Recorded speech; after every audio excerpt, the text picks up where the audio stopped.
Hi, welcome back to my personal study.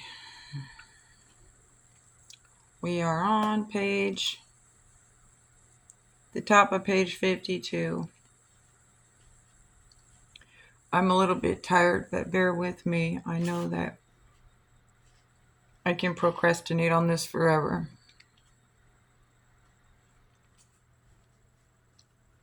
The most common symptoms of emotional insecurity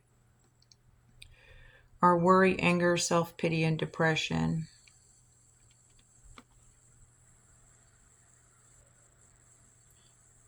These stem from causes which sometimes seem to be within us and at other times to come from without.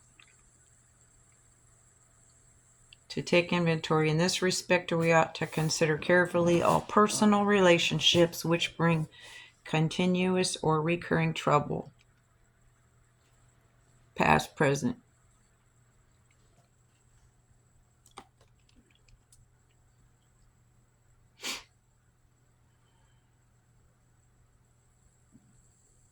It should be remembered that this kind of insecurity may arise in any area where instincts are threatened.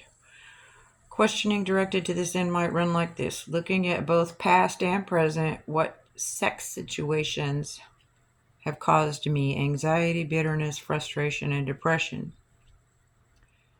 Appraising each situation fairly, can I see where I have been at fault? Did these perplexities beset me because of selfishness or unreasonable demands? Or if my disturbance was seemingly caused by the behavior of others, why do I lack the ability to accept conditions I cannot change? These are the sort of fundamental inquiries that can disclose the source of my discomfort and indicate whether I may be able to alter my own conduct and so adjust myself serenely to self-discipline. So back up at the top where it's talking about the emotional insecurities of the symptoms of worry, anger, self-pity, and depression sometimes seems like to come from within us and sometimes from without by the behavior caused by other people. People, places, things, or situations affect me profoundly.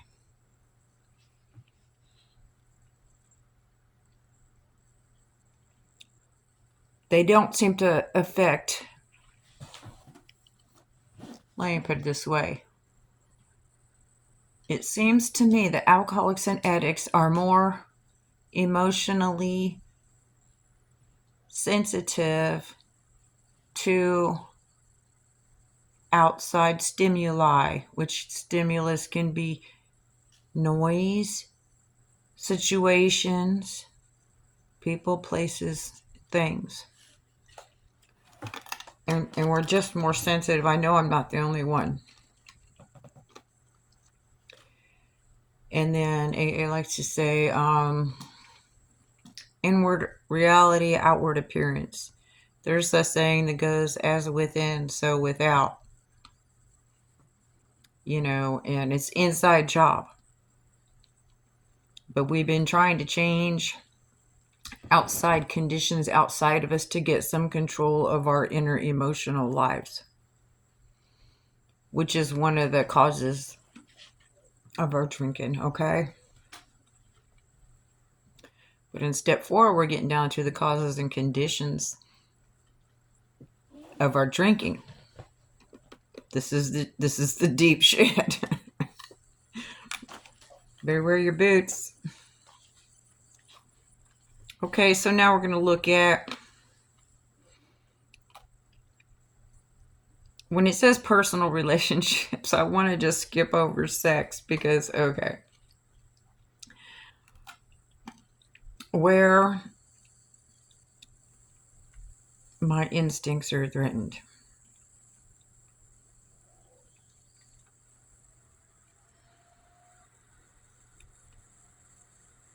Okay, so if I can see perplexities means complications. If I could see somewhere that I'm wrong or where my behavior was inappropriate, and I can work on disciplining myself and my behavior, then I can get a different outcome in the future. But if all I can do is see where other people are wrong, I remain powerless in the same situations over and over again and have not learned my lesson yet. Can I see where I've been at fault? Did the complications beset me because of selfishness or unreasonable demands in sex situations? And why do I lack the ability to accept conditions I cannot change? My God, a lot of us got control issues, whether we're alcoholics or not, because, and I'm not, like I said, I'm really tired. I don't think anybody likes to feel powerless and out of control. And for me, that goes back to my childhood when I was powerless and out of control, you know? And that's a big, giant trigger. It gets better when you recognize where it comes from. My difficulties in sexual, personal, interpersonal relationships came from being abused as a child. It's pretty common knowledge that child abuse is linked to domestic violence. I've had both. So these are the sort of fundamental inquiries which can disclose the source of my discomfort and indicate whether I may be able to change. Okay? Suppose that, I'm just going to skip right over that. Okay, now we're going to financial insecurity. Suppose that financial insecurity, so these are the four basic things, and security means safety. Okay? We want to be safe in sex situations. We want to be safe in social situations. We want to be safe in our financial situations. We want to be safe and feel like our needs are going to be met. So, financial insecurity constantly arouses these same feelings: worry, anger, self-pity, and depression, right? I can ask myself, to what extent have my own mistakes fed my gnawing anxieties? That's kind of like a self-perpetuating cycle. And if the actions of others are part of the cause, what can I do about that? And one thing that I can learn how to do is to state how I feel and what I think without trying to impose that on someone else or expect them to change. It's my responsibility in relationships to say how I feel. That's not something that, and I've noticed that we got a lot of we got problems with it, you know. There's a lot of problems with it. I don't want to be rejected, so I don't want anyone to think badly of me. So that'll affect my social standing. That'll affect my self-esteem. If I tell my romantic partner how I feel, maybe they'll judge me, fear of being judged, okay? And then maybe they'll leave me, okay? Fear of being abandoned. That's a big one, especially if you had been abandoned as a child like I was. And being abandoned doesn't even mean a person has to leave you. You can be abandoned and still be with an emotionally unavailable person, whether that's a friend, a partner, a parent, you know. You can be emotionally abandoned. I was many times abandoned. Ah. Okay. So if I'm going to be anxious all the time about worrying about if someone, are they going to like me? Are they going to like me? They're not good. I'm going to actually kind of superimpose that onto them to where they don't know why. They just don't. I'm afraid they're going to leave me. I'm afraid they're going to leave me. I might act in subtle ways and give like nonverbal cues, body language, tone of voice, facial expressions that drive them away from me and they don't even know why. And that's a self-perpetuating cycle. Okay. If I am unable to change the present state of affairs, am I willing to take the measures necessary to shape my life to conditions as they are? That does not mean to tolerate unacceptable abusive behavior. That does not mean that I need to change myself to fit the comfort of another human being. That means if it's not a healthy situation for me, am I willing to make the necessary changes to benefit what's best for me? Which I'm finally learning how to do. The necessary actions to shape my life to conditions as they are. Right now, okay, right now, I'm not ready to date. Okay, why would I want to get into another sick relationship if I'm not well? So if I'm not mentally, spiritually fit, all I'm going to do is attract another unhealthy individual and perpetuate the same thing that I've been going through. That's just me. Questions like these, more of which will come to mind easily in each individual case, will help turn up the root causes. When we're talking about the root causes, we're talking about where did it come from? At what time in the past? Who was it that made me feel like, usually it does go back to childhood, okay? Not all of us had a perfect childhood. I'm pretty sure most of us didn't, and some's worse than others. But if I can get through what I got through, you can too. I would say I went through so much crying and just terrible anxiety trying to do my 4-step without therapy. I should have went to therapy while I was doing it, but I had a very good sponsor at the time who was a registered nurse and who had been through serious counseling herself. But in a normal sense of the word, if you're going to tackle a real step 4, I'd suggest you get a very strong support system. I have repressed memories. I don't even know. If you got blank spots in your childhood, proceed with caution.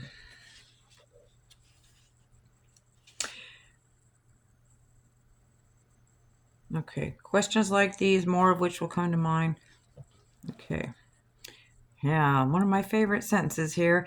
It is from our twisted relations with family, friends, and society at large that many of us have suffered the most.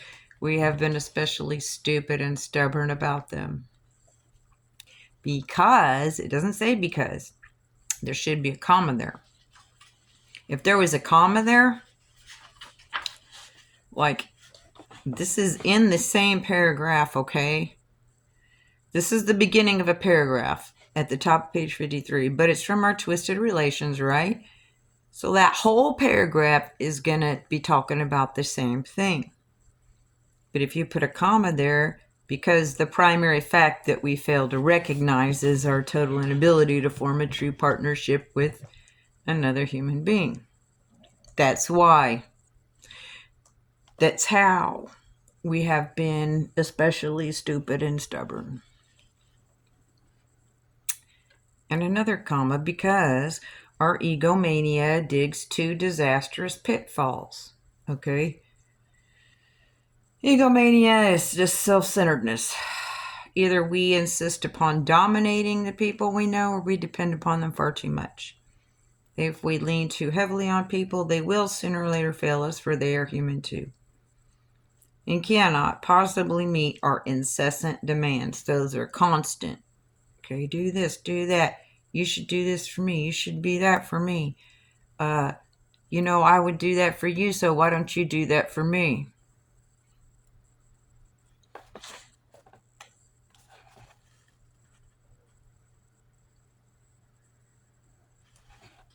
Look at this. Okay, there's codependency there. So, the word codependency comes from the late 1970s from co-alcoholic, which is Al-Anon, and from chemical dependency, codependency. That's how the word came to be. And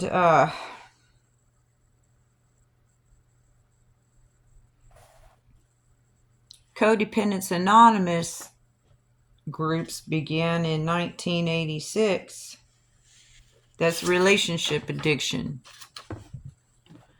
So, alcoholism, addiction, relationship addiction, gambling, sex anonymous, all those groups, they're all the same thing. I mean, they're not the same thing, but we have human problems.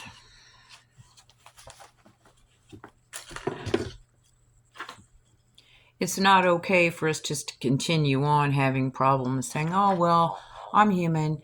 Let me just keep rolling into a bigger ball of bullshit as I go and affect every other human being as I go throughout, my life, and just snowball and getting worse and worse and worse because I don't want to look at myself. And we can all just keep shitting on each other. That doesn't seem to work, and it's not working very well, and something's got to change. And until I can look at me and other people can look at them instead of us all trying to point fingers at everybody else, nothing's going to change. And even if we do look at ourselves and try to figure ourselves out, still with self-enlightenment, still very difficult. So no one is going to be perfect in this area. I don't care how perfect of a human being you are. If you're in a romantic relationship, how are you never ever going to accidentally depend upon them too much, or accidentally, I'm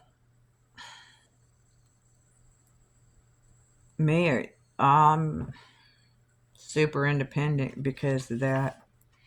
So if we lean too heavily on them, yeah. In this way, our insecurity grows and festers, and insecurity is a lack of confidence. So if I set up another person to fail, or set myself up to fail with my unreasonable, unrealistic demands, projections of perfection, I'm gonna fail, they're gonna fail, because guess what? We're human and we're gonna fail. So if I don't allow me to fail and I don't allow them to fail, I'm feeding back into my own insecurity, okay? So we gotta let go of some of those unrealistic ideals.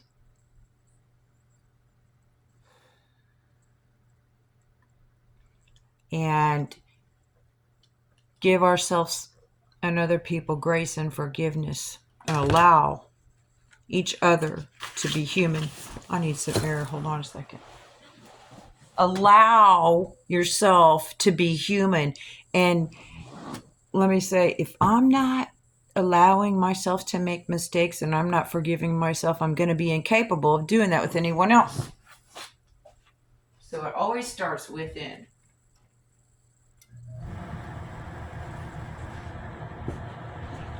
It always starts within, okay? That's where true progress is going to be made in our lives. Inward reality, and then it moves out. It's never outside in, it's always inside out.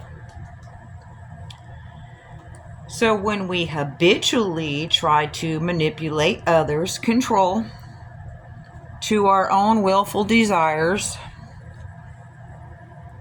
what I want, they revolt and resist us heavily. So when we constantly try to control others to our own intentional disobedience, I looked up the words. No, to our intentional wants, they disobey. Basically, when we're trying to play God in our lives and other people's lives, it don't work, right?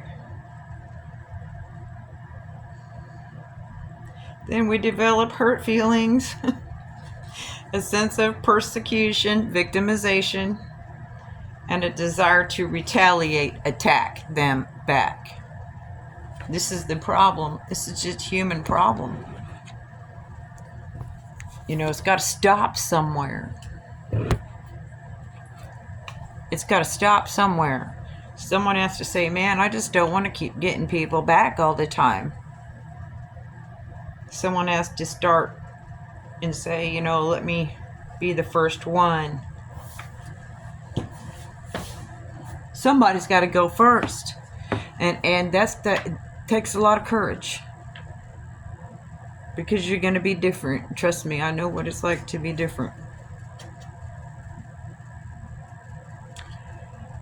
Okay, so as we redouble our efforts at control, we try even harder and continue to fail, our suffering becomes acute and constant, and that's severe.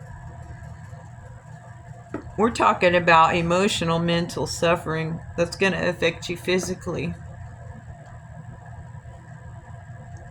It's not a joke.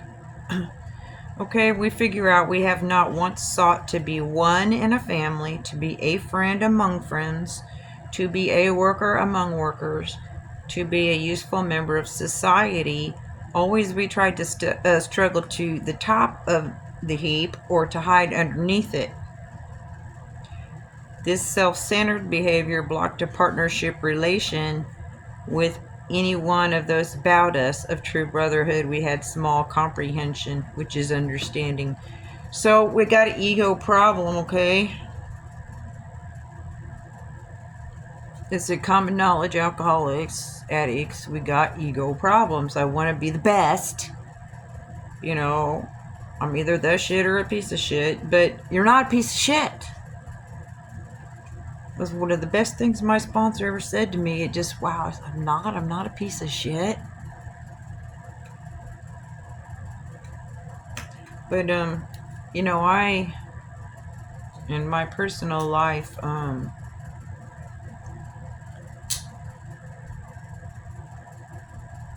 I've always been outcast, blackballed. I'm the black sheep of my family. I never fit in. Most of us alcoholics never did. I don't really think there was anything wrong with me back then, except for my inability to accept the very sick people that were in my life. My little brain, my little baby head could not understand what was happening. And I just carried that into my adult life. And then I became the perpetual victim. Everyone else was the perpetual villain. And I couldn't get out of the victim role until I started going to counseling and started looking at and like working through and dealing with the stuff in my childhood, in my past, the horrific, nightmarish stuff nobody wants to ever think about. Because if you don't think about it, I mean, eventually we have to process it. There was stuff that happened that was so horrendous. I couldn't handle it, so I forgot about it. I dissociated from that and continued doing that as an alcoholic because I didn't know how to cope. When you go back and heal that, the healing comes forward to present day. Some will object to many of the questions posed because they think their own character defects have not been so glaring. To these, it can be suggested that the conscientious examination is likely to reveal the very defects the objectionable questions are concerned with. So that's saying, wow.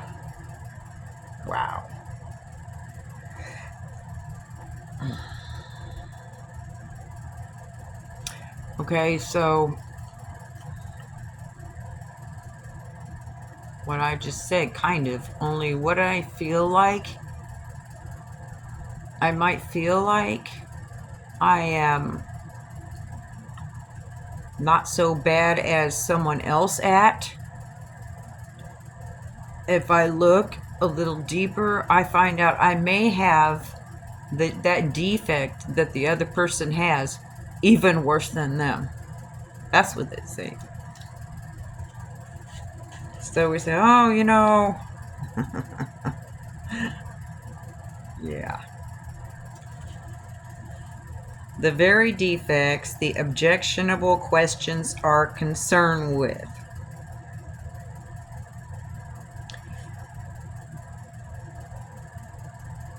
Or maybe not. Maybe like I can say,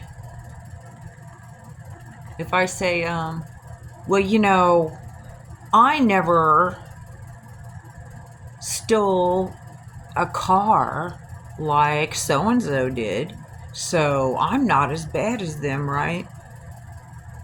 That points to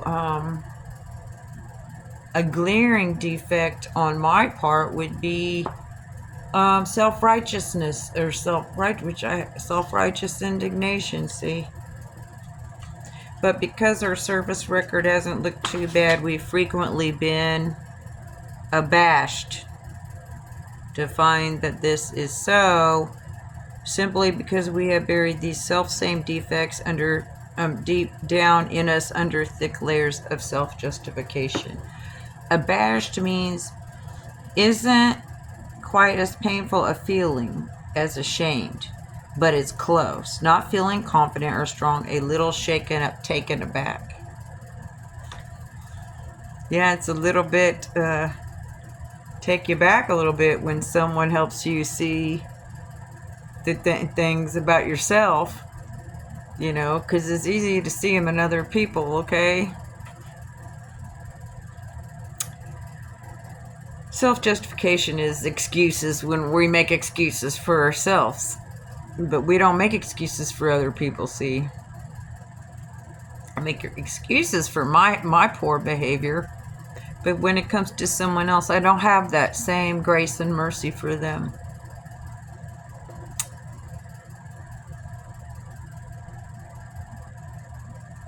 Whatever the defects, they have finally ambushed us into alcoholism and misery. Ambush is surprise attack from a concealed position.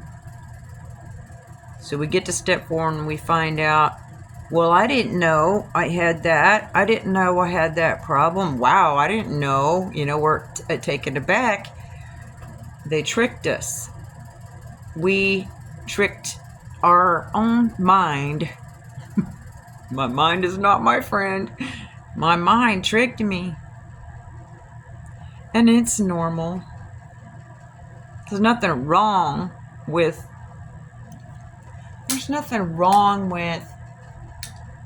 making yourself out to be the good one and everyone else to be the bad one. That's a normal human behavior, I think. It's just, I think it's just more pronounced in alcoholics and addicts because we've used it as a coping mechanism because we didn't have any other ways of dealing with it. We didn't know how, and you don't know what you don't know. And we're all still learning, and I still don't know everything, and I still have the right to be wrong. Therefore, thoroughness ought to be the watchword when taking inventory. In this connection, it is wise to write out our questions and answers. And that's a lot of questions and answers. It will be an aid to clear thinking and honest appraisal. It will be the first tangible evidence of our complete willingness to move forward. The first thing that you can touch and see and feel to prove that you really mean what you say when you're willing to go to any length, okay? To prove that you mean what you say when you say, I wanna stay sober and I don't want to die. To prove you mean what you say, what I say when I said,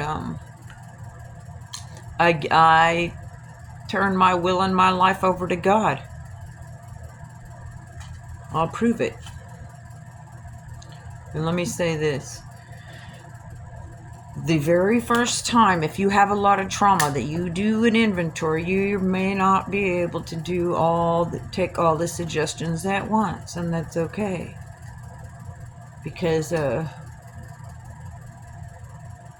like I said, depending on how much trauma you had, you can cause some damage if you don't have someone around you that really knows what they're doing. Emotions affect our viewpoint and ability to see a situation clearly. Step 5 is an objective view that is separate from emotion. You can say step 5 is separate from emotion, but in reality, there's no way. There's no way I can separate emotions from step 5. I can try.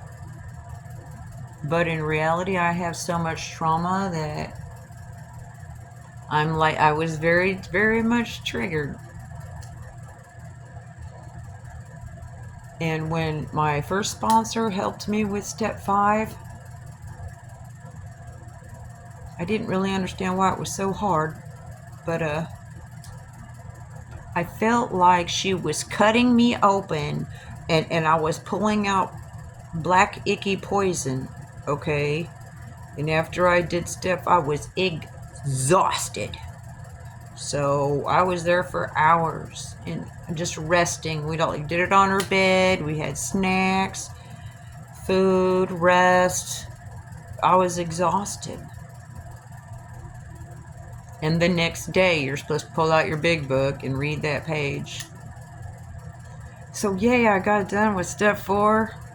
I know that there's a lot of people that really are not too happy with that, but I'm doing it in spite of. I'm doing it by the grace of God. Yay. Well, good luck to you all. God bless you.